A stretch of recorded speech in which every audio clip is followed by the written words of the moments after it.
پیارے دوستوں، کامیابی صرف اور صرف دین اسلام میں ہے۔ دین اسلام کو سیکھنے کے لیے میرا یوٹیوب چینل مطہر اسلامک آفیشل کو سبسکرائب کریں۔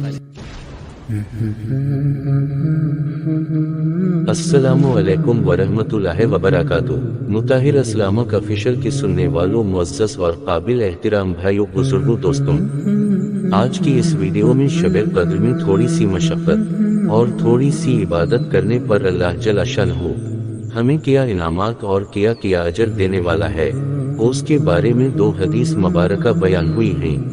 خود بھی سننے کی سعادت حاصل کر لیجئے اور اجر کی نیت سے اپنے مسلمان بھائیوں کو شیئر کریں، تاکہ ہمارے مسلمان بھائیوں کو یہ معلوم ہو جائے کہ شب قدر میں تھوڑی سی عبادت اور ریاضت کی اللہ کے ہاں کتنی قیمت ہے۔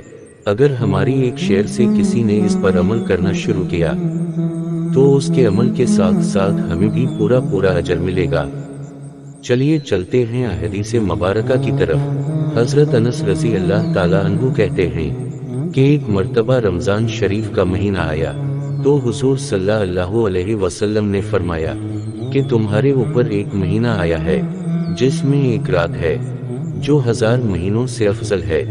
جو شخص اس رات سے محروم رہ گیا گویا ساری ہی خیر سے محروم رہ گیا اور اس کی بھلائی سے محروم نہیں رہتا مگر وہ شخص جو حقیقت میں محروم ہی ہے۔ رواہ ابن ماجہ۔ دوسری حدیث مبارکہ سماعت فرما دیجئے۔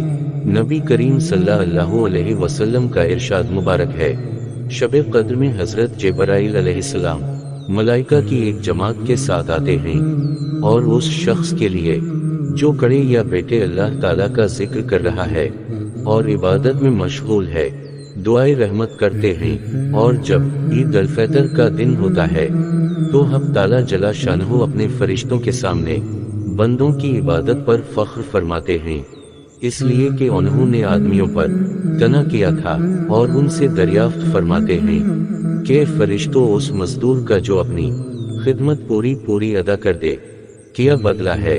وہ عرض کرتے ہیں کہ ہمارے رب، اس کا بدلہ یہی ہے کہ اس کا اجرت پورا دے دی جائے۔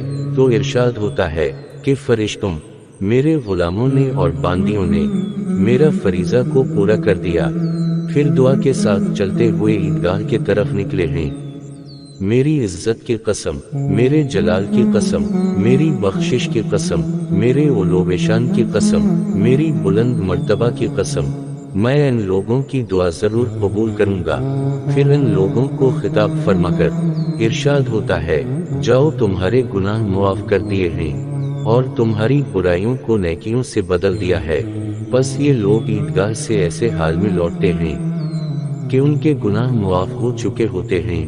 رواہ البیہقی۔ ملیں گے انشاءاللہ اگلی ویڈیو میں، تب تک کے لیے السلام علیکم۔